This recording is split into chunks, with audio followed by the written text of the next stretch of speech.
Okay, so it's actually at 6:04. We'll call the meeting to order. Thanks everyone for being here tonight. Welcome to some newcomers that we had since town meeting. Um, any amendments to the agenda? Hearing and seeing none, I will just add welcome to newcomers. And if you have any questions, you're always welcome to reach out to myself or Chris Company. We do have a general orientation planned usually in a few months, so please be on the lookout for that. But thanks for jumping right in and joining us and being here tonight. But again, if you have any questions, just reach out to me and or Chris. Don't hesitate. Moving on to our first item of business, the approval of the minutes from our February 24th meeting. The link was included in the agenda packet. Hopefully people were able to take a look at those before tonight. I would entertain a motion to approve. I move that we approve the minutes. Thank you, Bonnie. Do I have a second? Thank you, I'll Stephen second. Chait. Okay. So I have a motion by Bonnie, a second by Stephen to approve. Do we have any discussion, modifications, corrections? All right, hearing and seeing none, all those in favor, please raise your hand either by video or virtually, and just give me a second.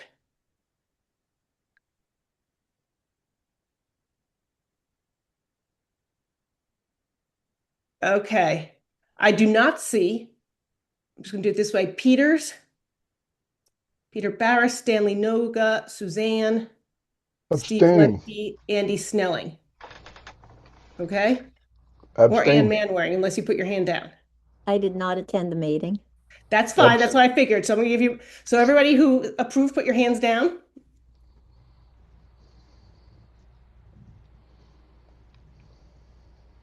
Are there any nays? I see no hands for nays. Bonnie, that's like a residual hand, so I'm gonna ignore that. Do I have any abstentions? I see Steve Lemke, I see Peter Barris. Suzanne said she was an abstention. I think Stanley, are you an abstention? No, he was here. I correct myself. Any other abstentions? I Hearing and guess seeing none. point of order. I wasn't there either. I wasn't a member, but I always thought that you're allowed to You vote are in allowed to favor. vote. Yeah. You don't have to be So- present. So, but good point of order. Thank you. Okay, I'll vote in favor. Okay, thanks, Gary. Motion passes. We had 3 abstentions, no nays, motion passes. Thank you. Moving on to our next item of business, which is our updated rules of procedure. So our rules of procedure last had been approved by this board in 2019. So we took the opportunity to update them. The rules of procedure were reviewed and updated by the executive committee, and the executive committee has made the recommendation that this full commission approve the updated rules of procedure. A red line of those was included in your packet, so hopefully people had a chance to take a look. So I'm going to entertain a motion to approve.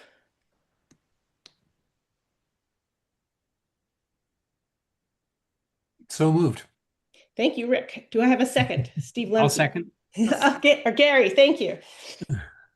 So we have a motion to approve pending discussions, comments, modifications, questions, concerns.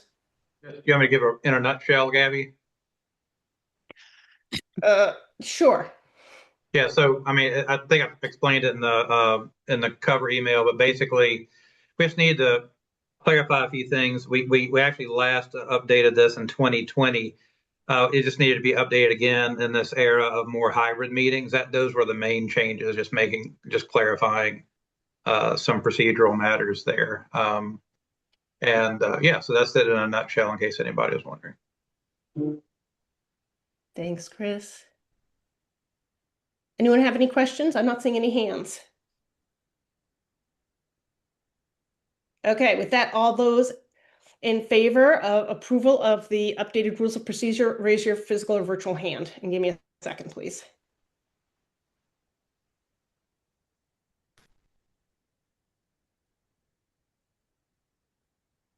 Thank you, Patty. I got a thumbs up from Patty. Even better. Great.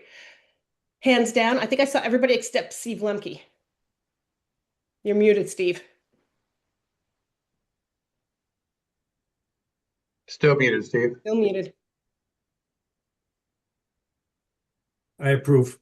Okay, thank you. Sorry. All right, Steve Barris, if you could just put your hand down so I don't get confused. Your virtual hand. Any nays? I think everybody voted, but I just want to make sure. If there's any nays, speak up now. Any abstentions? I saw no nays, no abstentions, so motion passes unanimously. Thank you, everyone.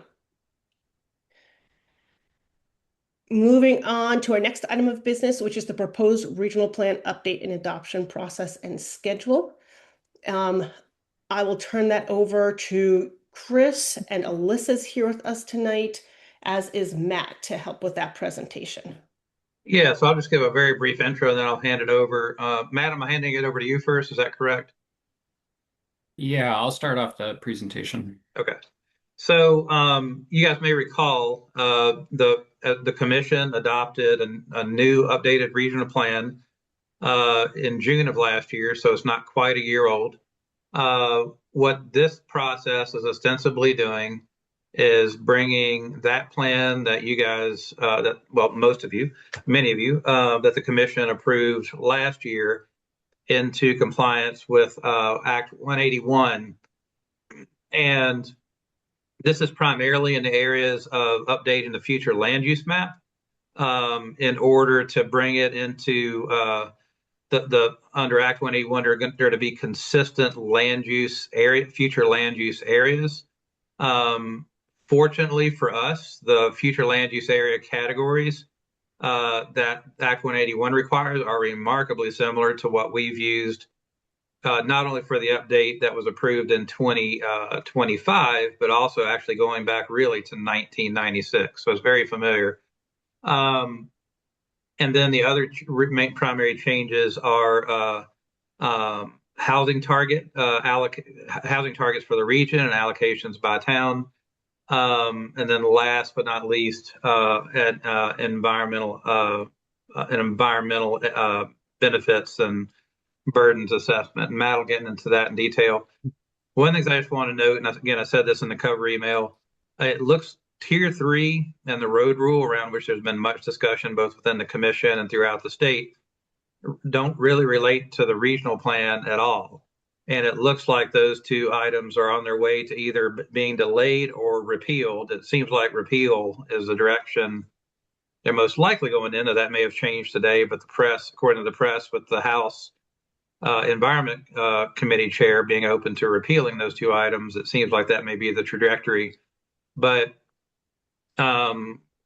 that's not really what we're talking about. We're talking about the regional plan update.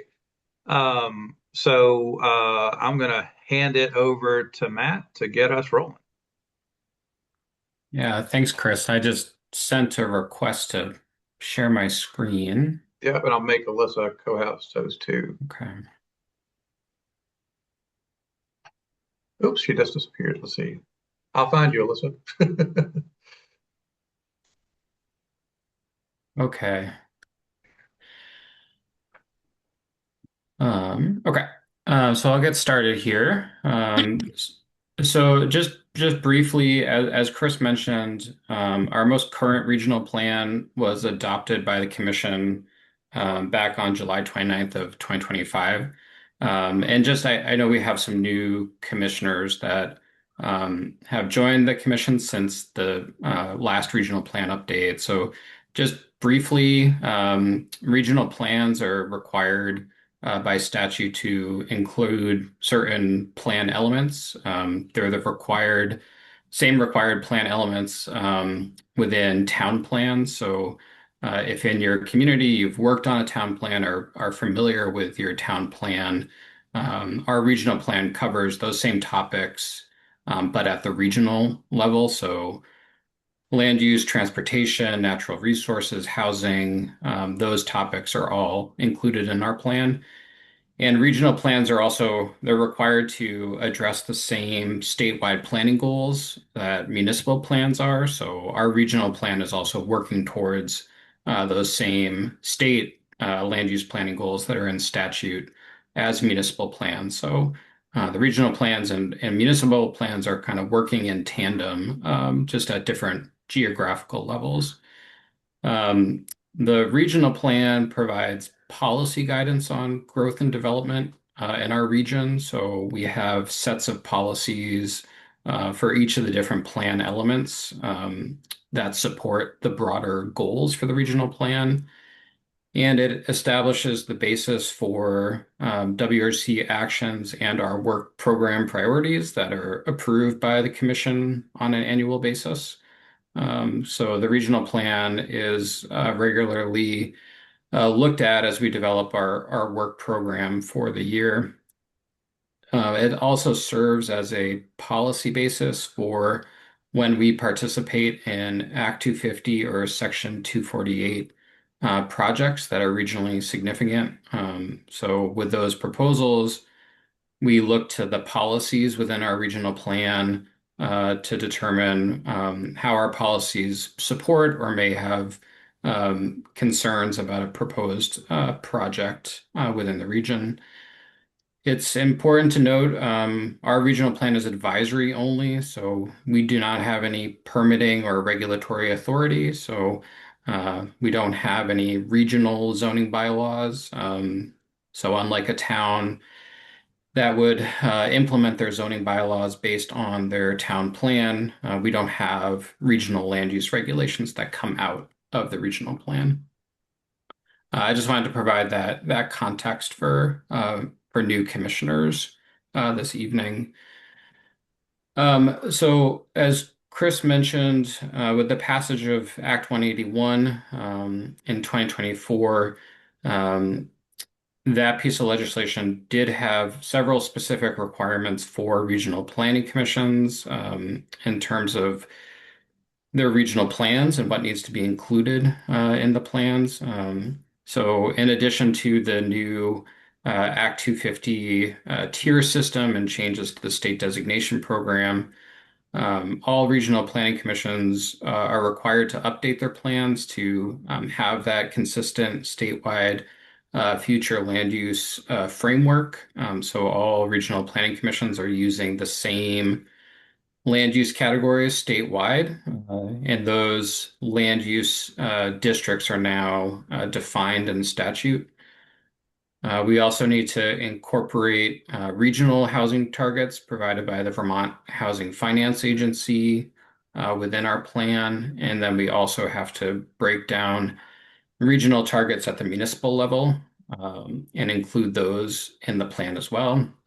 And then we also have to consider environmental benefits and burdens of our regional plan.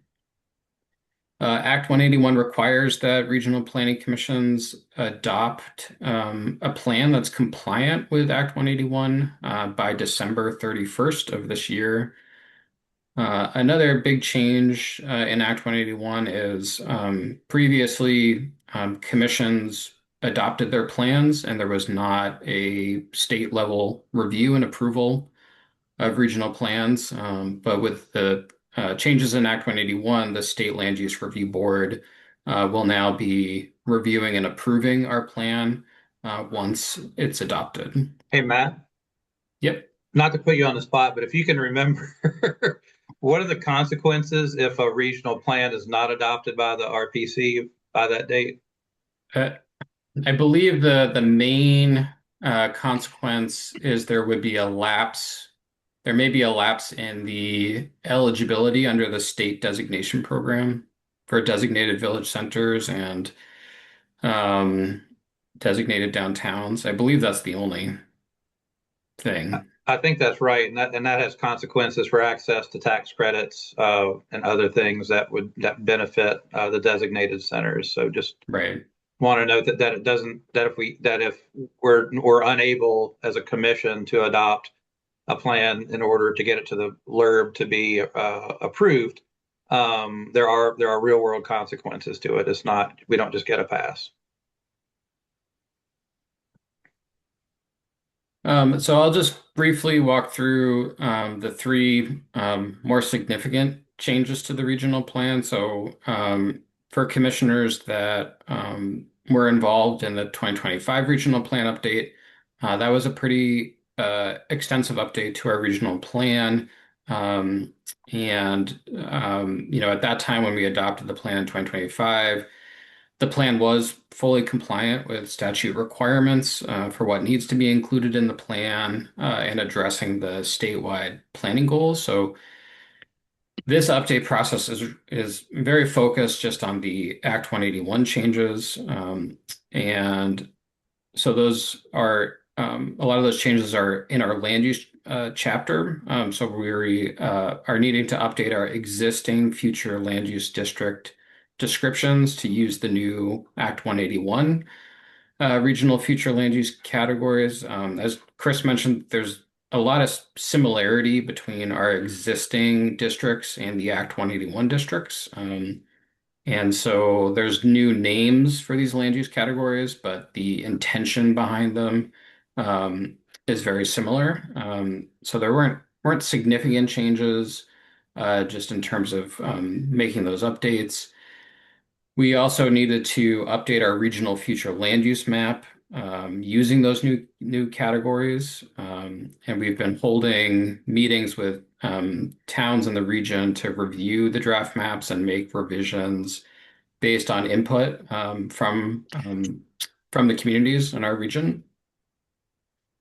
And then we also just added background information in the land use chapter about Act 181 and the explanation of this new connection between our regional future land use map and Act 250 jurisdiction and the state designation program.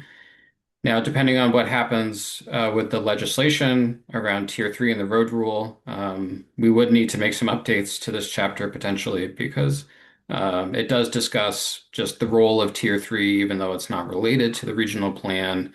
And if that goes away, then we would remove discussion about Tier 3 from the regional plan. In terms of the actual land use goals and policies within our plan, those remain mostly unchanged. A lot of the updates were just making changes to use the new future land use district names. But again, the intention behind those different land use areas remains mostly the same. And Matt, just so I can clarify real quick, the reason why that's important for, especially for any new commissioners or commissioners who haven't really been with us very long, the real impact of the regional plan is not the maps, it's the policies, because that's what gives the region, that's what determines the position that the regional commission, WRC, takes in Act 250 and Section 248 and other project review procedures at the state level. So the policies that were adopted in the 2025 plan and as part of that update, which actually just kind of built on the policies that have been in existence for quite some time, it's really the policies that really have the greatest import. And so for this Act 181 update, those really have not, the substance of those, like what we're expecting in those land use areas, the things that we say should happen or shall happen or must happen or will happen. That's in the policy language, and that really has not changed. And just to review I won't go into great detail here, but these on the screen are the new land use areas that are included in Act 181. And again, there are specific definitions for these land use areas within statute now. So downtown and village centers, planned growth areas and village areas. So these first four areas, the downtown and village centers and planned growth areas and village areas, are areas where the intention is for the most growth and development to occur. These are often areas with existing infrastructure, municipal land use regulations that support smart growth development. and additional housing development as well. Then transition and infill areas. These are areas of existing commercial strip development often, where the intention is to encourage redevelopment of those areas for higher productive uses and higher intensity uses. Resource-based recreation areas, these in our region, these apply to ski resorts, but there are other parts of the state with other resource-based recreation areas around lake shores or other types of trail systems. The enterprise district is higher intensity industrial and commercial areas that are outside of a downtown or village center or planned growth area or village area. Hamlets are historic settlement areas that aren't large enough to meet the requirements of a village center. And then there are three rural categories, rural general, rural agricultural and forestry, and rural conservation. Oh, just one.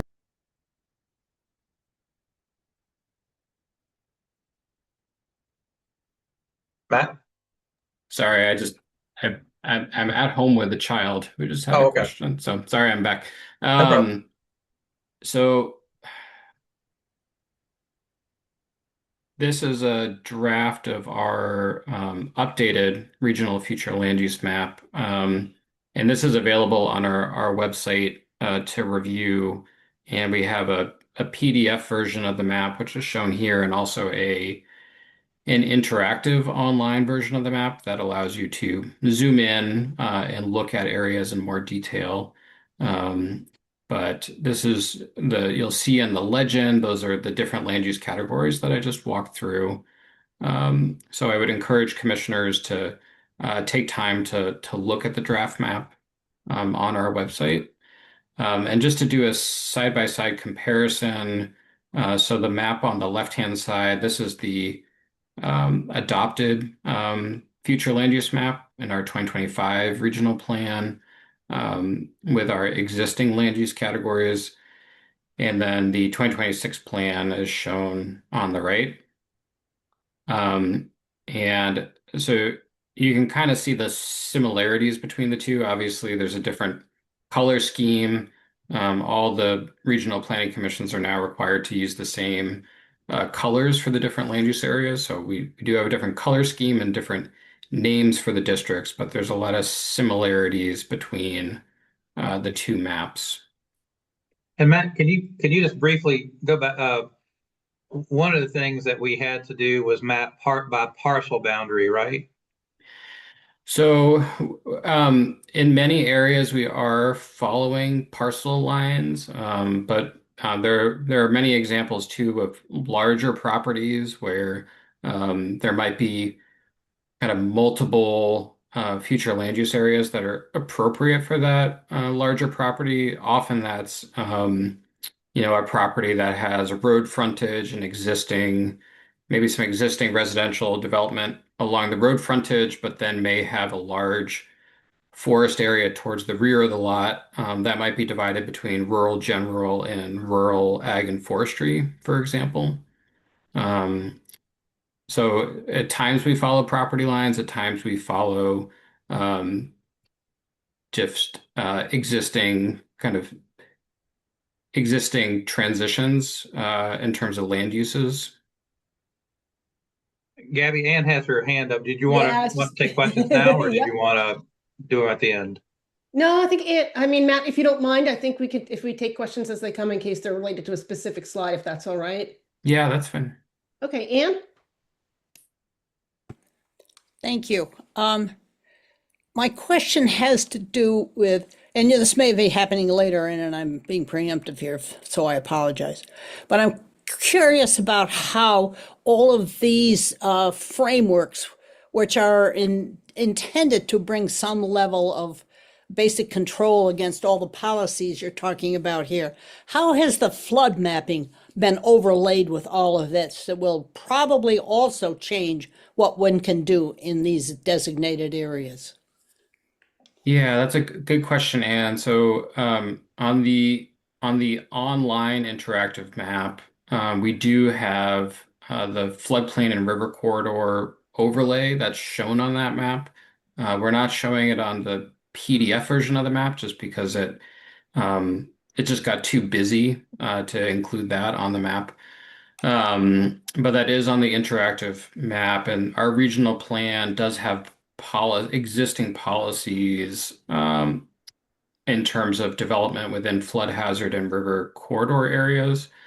So those would come into play if there was a proposal within a flood hazard or river corridor area. We would refer to those policies. And then in terms of the Act 181 framework, for some of the Act 250 exemption areas, so these are the Tier 1A and Tier 1B areas.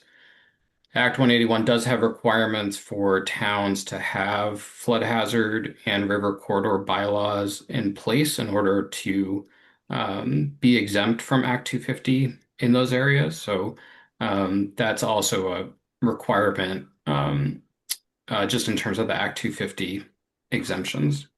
And what's going to have the most impact on what you can develop in a flood hazard area or a river corridor, in the case of flood hazard areas, it's going to be the town flood hazard bylaws.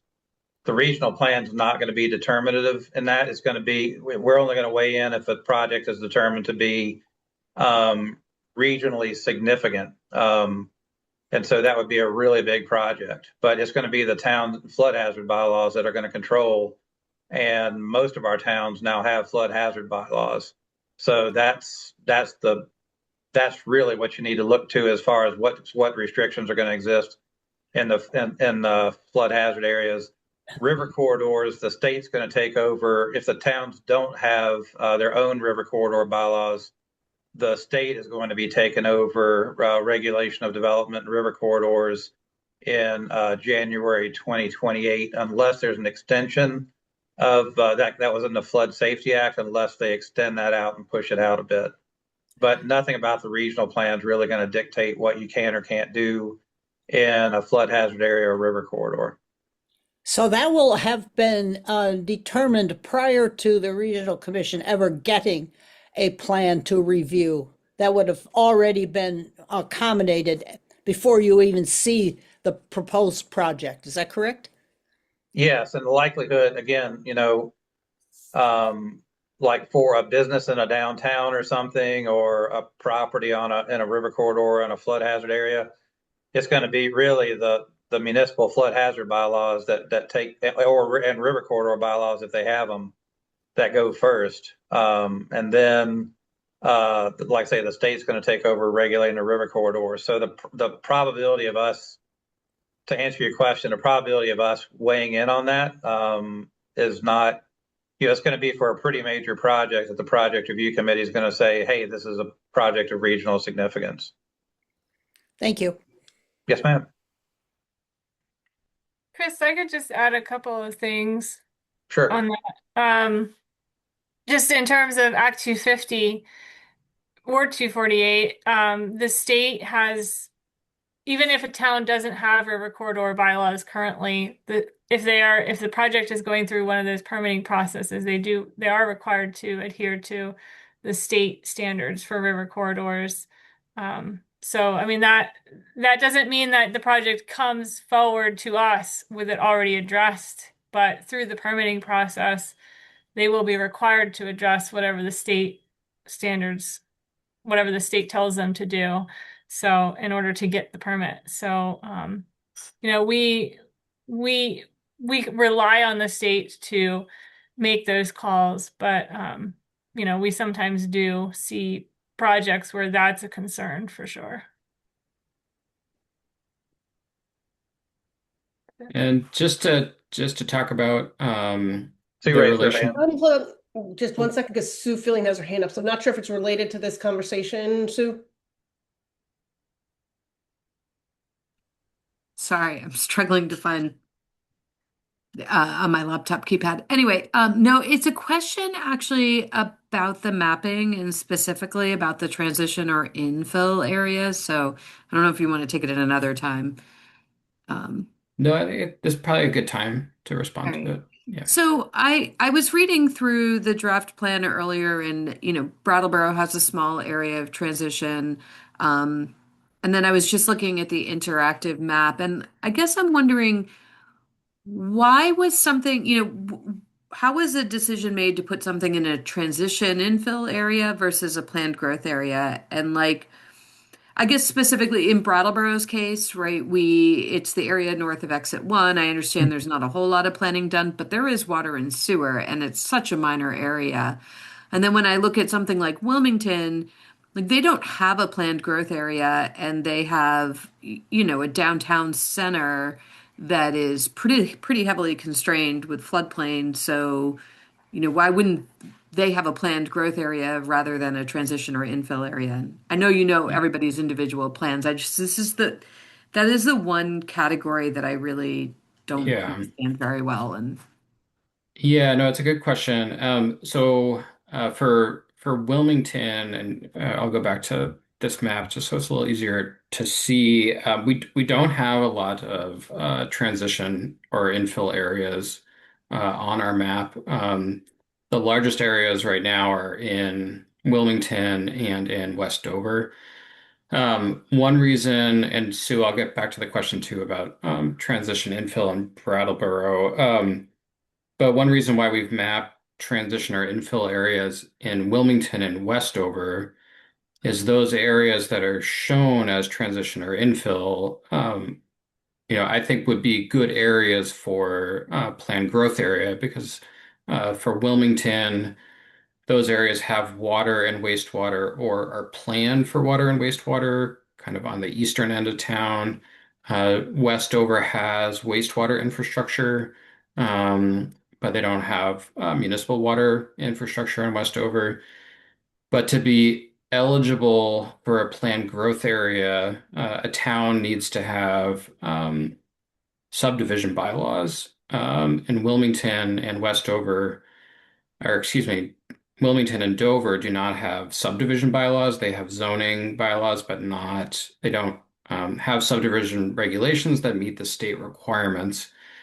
So we can't map planned growth area or village area in Dover and Wilmington. So the transition infill is kind of a placeholder. We've had conversations with both towns about developing subdivision bylaws. I'm working with Dover right now on a zoning bylaw update project that would include subdivision bylaws. So once that gets done, they could be eligible for planned growth area in Westover. So it's a result of how the statute was written that there's a requirement for certain municipal land use regulations for us to even map an area as planned growth area.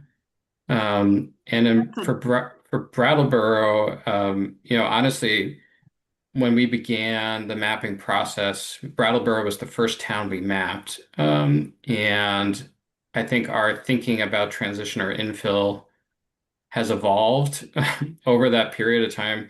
So I think initially that area on Putney Road north of the roundabout, we thought it made sense as transition or infill. But I don't see any reason not to change that to planned growth area if the town was supportive of that. all right, thanks for the explanation. I think it's really unfortunate that this is a future land use map and it should be laying out what we want to see. Right. Yes. That, Yes, I that's, have that concern too. that has been a consistent complaint. Yeah. And then Rick, you have your hand up? Oops, but you're muted. So Rick Cowan from Rockingham. Matt, we have a fire station. The Saxon Village Fire Station is hard by the Saxons River.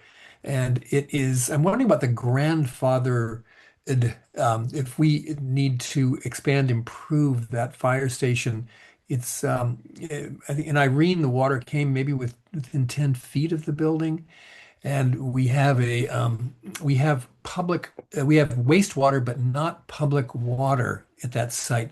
Maybe this is a question for our zoning administrator, but is would we be grandfathered if we decide to do something with that building? That you want me to answer that, Matt? Yeah, that'd be great. Yeah, that's a question for, that's not, regional plan's not gonna affect that. That's the question for, what does the town rules allow? Okay, so Yeah. We're not gonna get down to that level of granularity, but remember, this is like, this is a regional plan, so, that questions about how you might be able to reuse that site, your zoning bylaws and your flood hazard bylaws. And I don't remember if Rockingham has river corridor bylaws. Those are going to have way more influence than Act 250. Okay, thank you. Because remember, nothing about this regional map affects town zoning at all. Here we go. Yep. Yeah. So I'll just explain because a component of Act 181 is to create this stronger connection between our regional plan and Act 250 jurisdiction and the state designation program. And this, of course, may change with the current legislation, but as the legislation currently stands in statute, the regional planning commissions are only involved in what is the Tier 1 jurisdiction. So these are areas where that are most suitable for growth and development.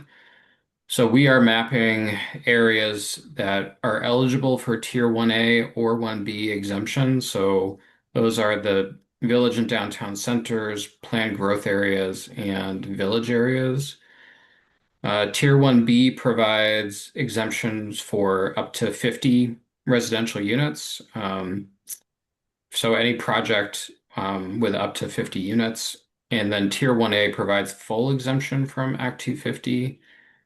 And then for Tier 2, which is anything that's not Tier 1 or Tier 3, this is entirely under the purview of the Land Use Review Board. Tier 2 is generally status quo. So, before Act 181, the entire state was under Tier 2, although it wasn't called Tier 2, but that's the entire state was under that jurisdiction. But the new road rule would apply to areas that fall within Tier 2. Tier 1 areas are exempt from the road rule. The road rule, again, is under the purview of the Land Use Review Board. So they have been working on draft regulations for that if that does not go away with the current legislation. And then Tier 3, these are critical natural resource areas. This is also under the purview of the Land Use Review Board. So they are responsible for identifying which natural resource areas should be included in Tier 3 and doing the mapping and rulemaking process for that. So our plan is only connected to areas that might be eligible for Tier 1 exemptions. Thanks, Matt. And Anne, do you have a question? Well, actually, I was wondering how exactly is the plan we're going to vote on today going to be altered as relates to this slide particularly, assuming the legislature does not makes the changes in 181 that seem to be on the table. So I just want to make I'm going to make one correction, is that we're not voting on the updates to the plan. We're just voting on a timeline and approach. Okay. All right. Never mind. Then we'll take it up later. Thanks. Sorry. But Andy, well, go ahead and answer that, Matt.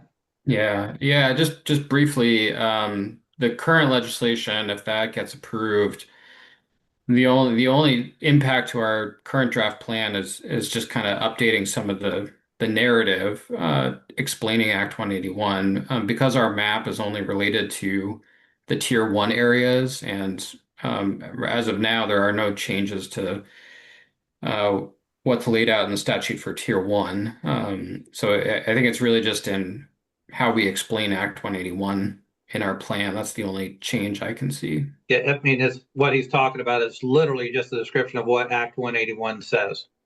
Yeah. Thank you. And so then our mapping is also now connected to the state designation program. So this is probably most people are familiar with designated village centers and downtown centers.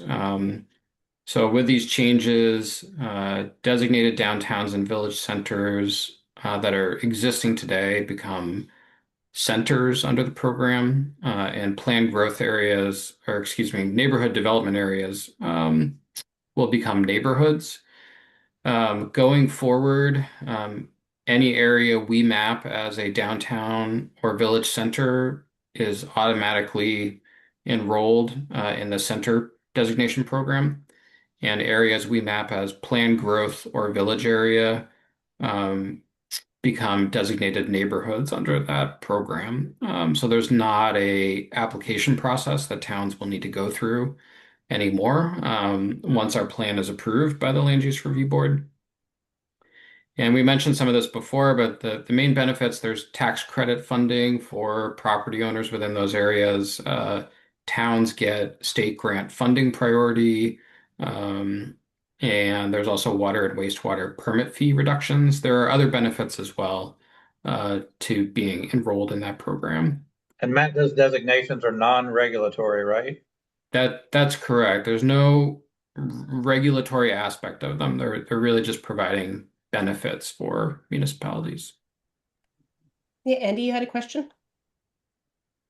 Thank you. With the change in the process of designating downtown centers, village centers, et cetera, I understand that the regional map will be redesignating them, generally following what they are. What happens in the future if there is a desire to change the boundaries of a village center after the regional plan is approved and with the maps? Yeah, that's a good question, Andy. So the statute does include a process for more kind of minor amendments to regional plans. I think to address this very issue, because we have to update our regional plan every 8 years, and there will be changes within that 8-year period related to towns maybe wanting to see new village centers or expanded village centers. So there is an amendment process that is a little more streamlined than the full-blown regional plan update process. I know there is legislation that's being considered too to make that process even easier for regional planning commissions, which I think would be very beneficial. And I think the intent is we haven't developed this yet, but I think the intent is for us to have kind of a clear process for working with towns to make those types of minor amendments within the 8-year period, so that if they're looking to expand a village center, that's something we can work with them on. And under S320, what Matt was saying is the RPCs have said we really need, like for that very case that you're talking about, Andy, just make it much easier for us. It's just really a simple map amendment. And so not having to go through a whole readoption process, just really streamline that even further. So the goal is to make it even easier should things change. Okay, thank you. Much easier than what it is now, frankly. Yeah. So the land use chapter is definitely the biggest update. For the housing chapter, we're needing to include those regional housing targets from Vermont Housing and Finance Agency. And those are based on different population growth assumptions that the state used to develop regional housing targets for each region in the state. And then we also have to provide some estimates just in terms of how those regional targets would be broken down in terms of housing costs, quality, unit size, and geographic location. And then for municipal housing targets, we have to disaggregate the regional targets to each town. And we've been doing that based on existing population and housing units and then infrastructure capacity. And as we've been meeting with towns to review the draft regional land use map, we've also been reviewing those housing targets with our communities.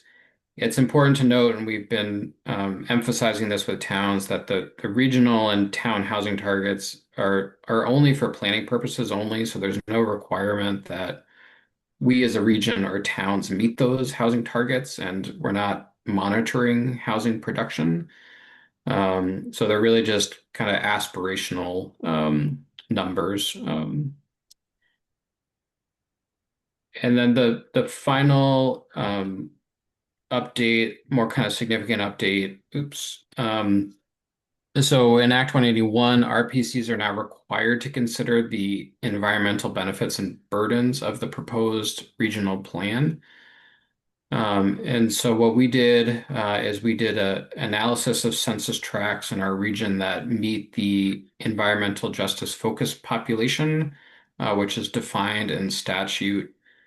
And then we did an analysis of the policies in our plan that promote and encourage environmental benefits and policies that discourage or mitigate environmental burdens. Because we don't have any regulatory authority, we don't have land use regulation that we can change to address concerns around environmental benefits and burdens. So the only way this is really addressed is through our policies.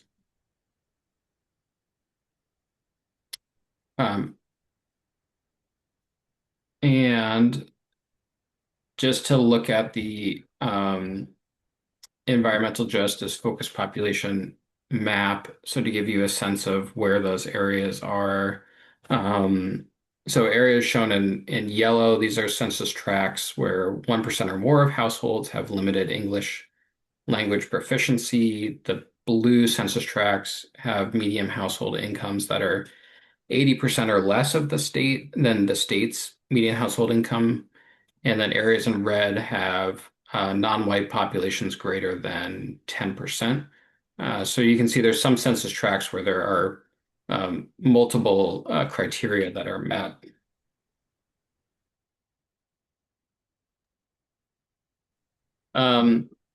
And just you've probably seen where you can view the draft edits on our website, but this is just a screenshot of our landing page. And to get to the 2026 regional plan update, there's an icon right at the top of the page. And once you get to that page, you'll see we have the draft regional plan text for each chapter in the plan, and then also the draft regional future land use map up there as well. So I think that's all I had, and then unless there are any questions, Alyssa's going to talk just about project schedule. Thanks, Matt. All right, no questions. Yeah, so this slide shows our overall schedule for this year. And so we've been meeting with towns since January. We met with the executive board then earlier this month, and now meeting with you all. And we will be having we're going to have 2 meetings to present the draft plan. The first is going to be on May 7th. That'll be an in-person meeting. We have details in the last slide, and then we have a virtual meeting on May 20th. So Matt and I and others on staff have been putting together the changes to the draft plan for a while now, and we'll be submitting the draft plan along with all of the mapping by the end of May. And then we expect to have LURB comments in July, and we'll be addressing them and having the first public hearing in early August, and having, opportunity for weigh-in and everything of that in August and September. We'll have the executive board review the second draft in early September. We'll have the public hearing number 2 in October 20th, and then we're planning on having the full vote in November. We are needing to submit the adopted plan, approved plan, back to the LURB by December 18th to meet the 12/31 deadline that they have set for us. And so then we'll have the LURB hearing by February 16th of 2027, and then their determination on or by March 3rd. So that's our whole schedule. So we're getting the most of the effort, I believe, is, this phase that we're in now, the meetings that we're having with the towns and the drafting of the plan changes. So hopefully, and depending on what we hear back from the LURB, we will be only hopefully needing to make some minor tweaks, and then, continue on with the process later this year. So next slide, Matt. So this is a list of the meetings that we have had or have scheduled with each town that we are meeting with. So we've met with a couple of towns a couple of times, but most of the towns just once. And we're trying, we've attempted to meet with everyone. And this is the information about the 2 meetings that we're holding to present an overview of the role of the regional plan and highlights from the update process. So next Thursday, May 7th, we'll be at Winston Prouty for our in-person opportunity at 5:30, and then we'll have a remote meeting a couple of weeks later for the second opportunity. And that's it. So Rick posted in the chat, he's not seeing any slides. Is anybody else not seeing slides? I'm still seeing the slides. I see him. Yeah. I don't know, Rick. That must be on your end. Are we Alyssa, done with the slides? if you can go back to the process, that's what we are asking for the full commission to approve, is that process.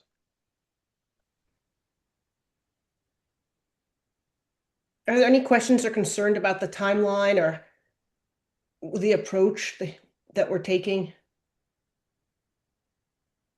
And I just want to note, there absolutely will be comments back from the LURB on the draft. And so we're going to have some work to do when that comes back, and we'll be engaging with you guys as commissioners on that too.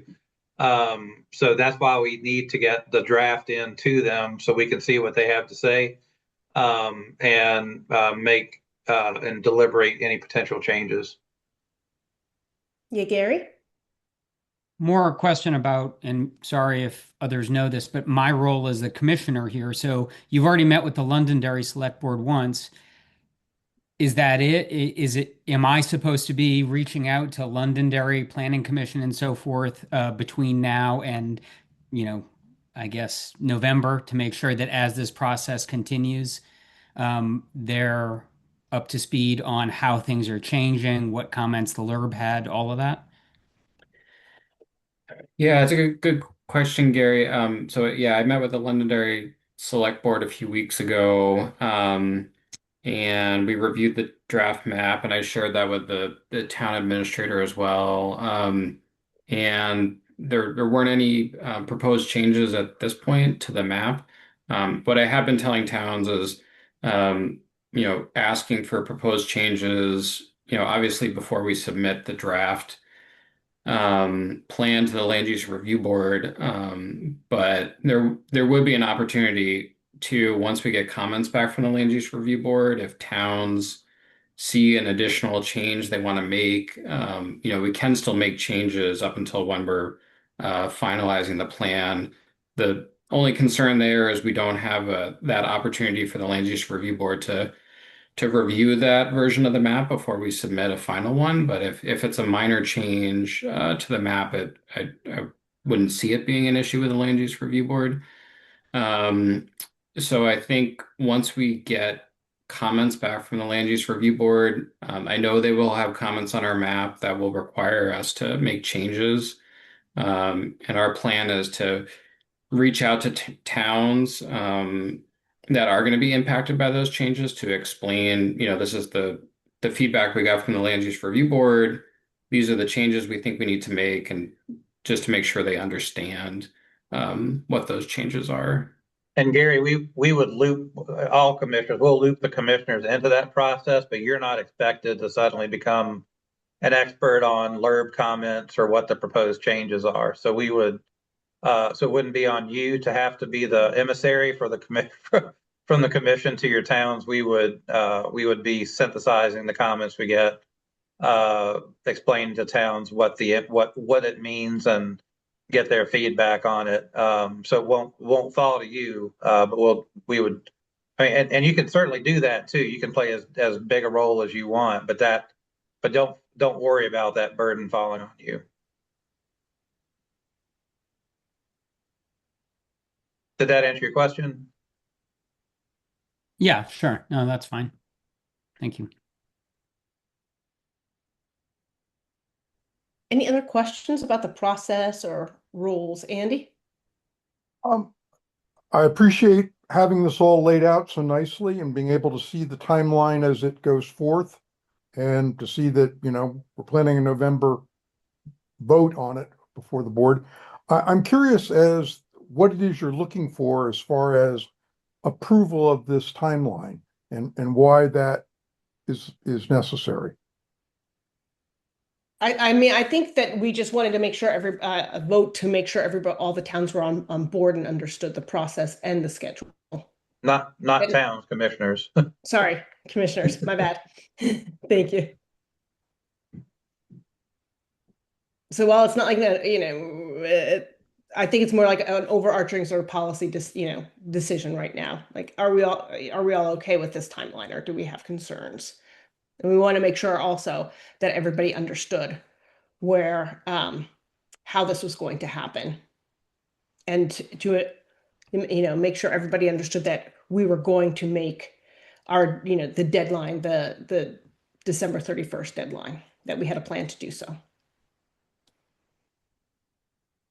And the other thing, we would begin, assuming you guys are okay with this project schedule, we would want to begin, I would have actually start going immediately, starting to see when people are and are not available in November. So we can get that on people's calendars, because we're going to have 2/3 of all commissioners, town appointed commissioners, present at that meeting. It'll be virtual, it'll be a hybrid meeting, but we would have to make sure everybody's there. So we would want to start right now to make sure that is inked into your calendars. So Ashley would start doing a survey of that. The 20th? But we don't know yet, We don't Peter. have a date yet. The issue is we have the Thanksgiving holiday in November. Yes, Sue?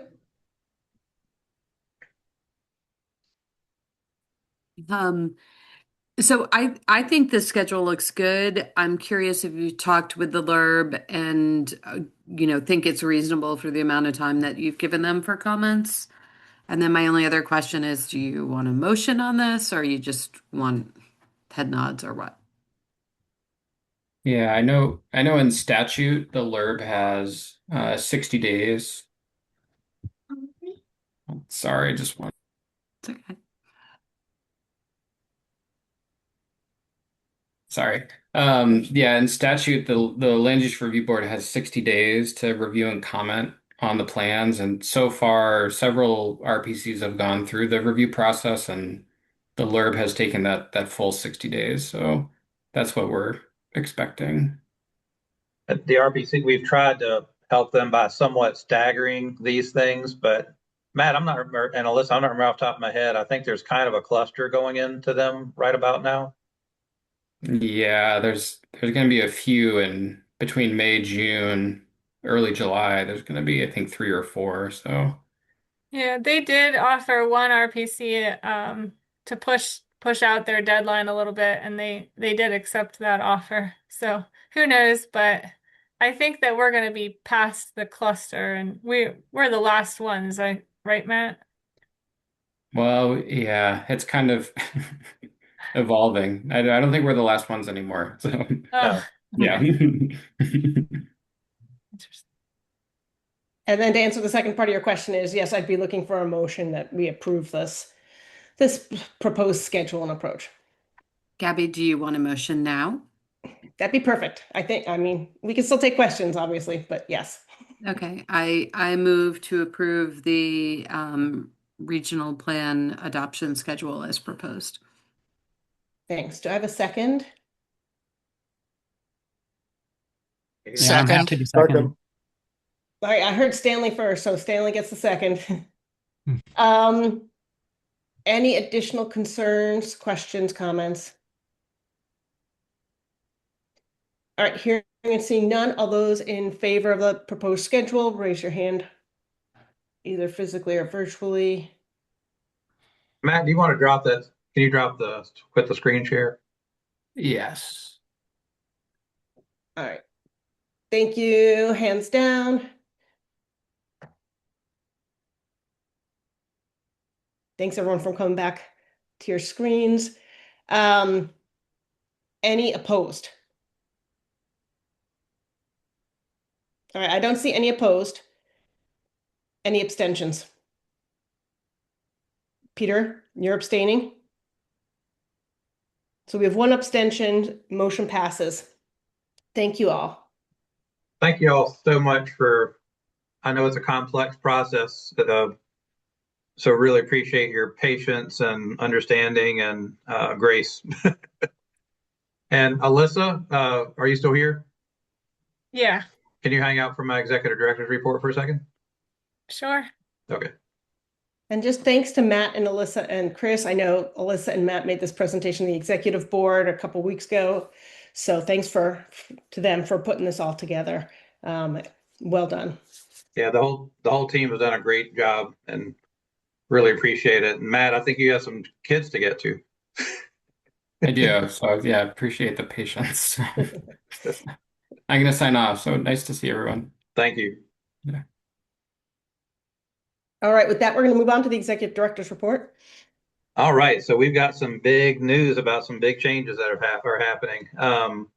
So I asked Alyssa to stay because Alyssa will be leaving us as a senior planner to become the director of planning and zoning for Washington County, Maryland. So a major career advancement for her. I hate to lose her. She's been a fantastic colleague and friend here. I guess after myself, Ashley, and Jeff, has the longest tenure here, has gotten us through many major project reviews and even more many major disasters. And she's managed helped develop a lot of mitigation projects and implement them.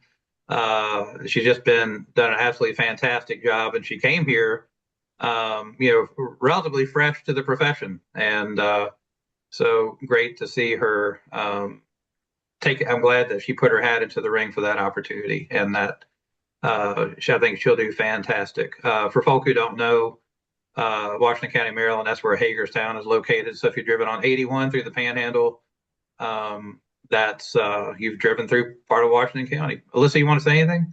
Not to put you on the spot, but No, I mean, I've been here for 12 years and it's been a wonderful experience. I've spent more than half my career here and it will always hold a special place in my heart. So, and Chris has been incredible to work for it says a lot for me how having stuck around it is a lot to do with Chris. So he's been amazing. Inspiration for this new role that I'm going to take on, and I'm excited about it. It brings me close by to my family. So I'm from the adjacent county north of that in Pennsylvania, which is where I'll actually live. So yeah, so I'll be a commute, just a short commute away from my office there and in Maryland, and I'm excited. It's Maryland's an interesting state for planning, so especially at the county level. So it'll be fun to see how it works in a different place. But I've I've really enjoyed everything. I appreciate all of you and the opportunity that I've had here at WRC. It's been incredible, and it's hard to leave some of the work that I'm doing now, honestly. So it's some of the best time that I've had is in the recent years, particularly. So some really cool projects going on, and but it's a great staff to carry it forward. So yeah, thank you. And the other great thanks to Alyssa and also Washington County, Maryland. She'll be with us through May. So we're going to be able to really kind of organize an orderly transition, handoff projects. And I know Alyssa's already begun reaching out to the towns where she's managing some pretty major mitigation projects, especially. So, and we'll figure out how we'll be staffing the project review committee. Luckily, it's not particularly busy right now. So it's a good time for that. And our emergency management work has been suspended for our state funding. And so we don't have that crush like we would normally have. So I think we'll be able to make a pretty smooth transition. And we already have we've got the job announcement out there, and we've already got some really strong looking candidates. And a lot of them are students that we've been working with at UMass and Conway School. And so that engagement with the universities is really paying off too. I didn't know how it would pay off in this way. I was hoping it wouldn't anytime soon. But it's good that we have that we've built those connections, and these students have been working on primarily flood adaptation and mitigation. So so they would have some huge shoes to fill. Whoever we hire, there are other candidates still coming in, so it may not be any of these people. But as far as the pool we've seen thus far, it's looking like we would have some people at least with some knowledge of the region in this workspace. So, well, Alyssa, thank you so much. I don't want to hold you any longer. Yeah, and Alyssa, I think I'm seeing a lot of comments pop up, and I saw a lot after the the executive board was told of your departure. So really thank you for all the work you've done. You've worked with so many of us over the years. Really, really appreciate you being here and your time and your dedication. And you'll be missed, but I'm excited that you have this opportunity. So congratulations. Yeah, thank you all. Yeah, I've built a lot of strong relationships. So I'll still be connected to Vermont, and who knows where the future will bring me. But I may very well be back up north at some point. But yeah, thank you all so much, and I'm gonna go ahead and sign off. So have a good evening. Bye. Also in personnel news, Anand Fideli, who we brought on board about a year and a half ago as an intern. And then we were able to make him full time as an assistant planner, was hired away from us by the Pioneer Valley Regional Planning Commission in Massachusetts as a senior planner. So he came to us as a fresh out of undergrad from UMass and got picked up as a senior planner. And this is a pattern we've seen. I kind of feel like there's a story that the state needs to understand here, because this isn't just the story of Windham Regional Commission, it's all the RPCs, where the nature of the work, whether you've been here 5 days or 30 years, you're managing a program, you're managing projects, and the diversity of projects, the complexity of them, the depth of the projects that we engage with towns in, prepares planners in ways and that that most planners never get in their entire careers. Sue Fillion's an example of that, being the planning director at Brattleboro. She's one of our alumni. But like also, we had one planner leave us. She went to law school and is now at the Department of Justice in the Environmental Law Division. Marion Major, of course, is in leadership at Windham Windsor Housing Trust. It's Cullen Mavis, who most of you probably didn't know. She went into the private sector. I believe she's now the principal of a big national landscape architecture firm. We had another intern that started with us fresh out of Conway School.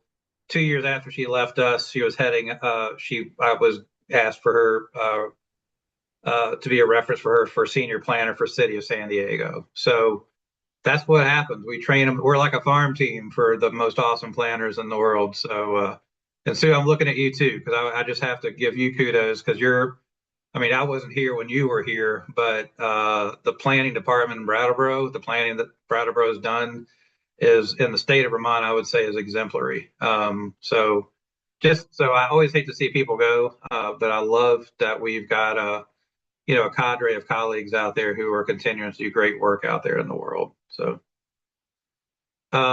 let's see what else. So we'll be scheduling a commissioner orientation before here too long. I'll have Ashley start getting on that this week.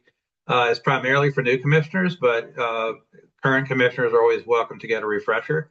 So we'll work on scheduling that. We'll certainly have the option of being here in person, but we also understand, due to whatever limitations, that it may be easier for you to participate remotely. So we'll set it up as a hybrid meeting. We have some upcoming trainings, not for anybody. We've sent this out to all the towns, and you should have gotten them as well. One on May 19th. You don't have to. This is all on the website, so you don't have to write this down unless you just want to. But on May 19th from 6 to 7, it's going to be virtual. We're going to have implementing town plans, regulatory and non-regulatory strategies. On June 10th, we're going to be doing from 6 to 7, what can towns do to support more housing? And then on June 16th from 6 to 7, land use application review and decision-making processes. So those are some trainings that we have coming up. Also, this month, we're working with VLCT. We regularly meet with road foremen, and we're going to be working with VLCT on providing an overview of capital planning, what it is and how you do it. But for later this summer, we're also collaborating with BDCC, Brattleboro Development Credit Corporation, VLCT, and the Vermont Bond Bank to host a forum here in the region on what is capital, kind of an introduction to capital planning and an introduction to public finance, what those things are. We'll really be kind of pointing that towards select board members, but anybody would be welcome to attend and learn about it. My From the Director piece this month in the newsletter is really focused on many of our towns. I'd say a majority actually do not do capital planning, and especially in a period where we're seeing fewer federal funds and state funds, and where towns may be on the hook more for disaster recovery. It can really mean the difference between a well-managed, a fiscally well-managed town and a town that finds itself kind of going from crisis to crisis. So I'm really been, not just here, but statewide, really been pushing the need for greater capital planning. We're going to be training up staff in being able to provide support, not necessarily doing the capital planning, but really working with towns, because I just don't know if we're going to have like the actual hours to do that. But being able to provide support to kind of point towns in the right direction. And if we have the capacity to do it, we'd be happy to do that. But so anyway, you'll be hearing more about that.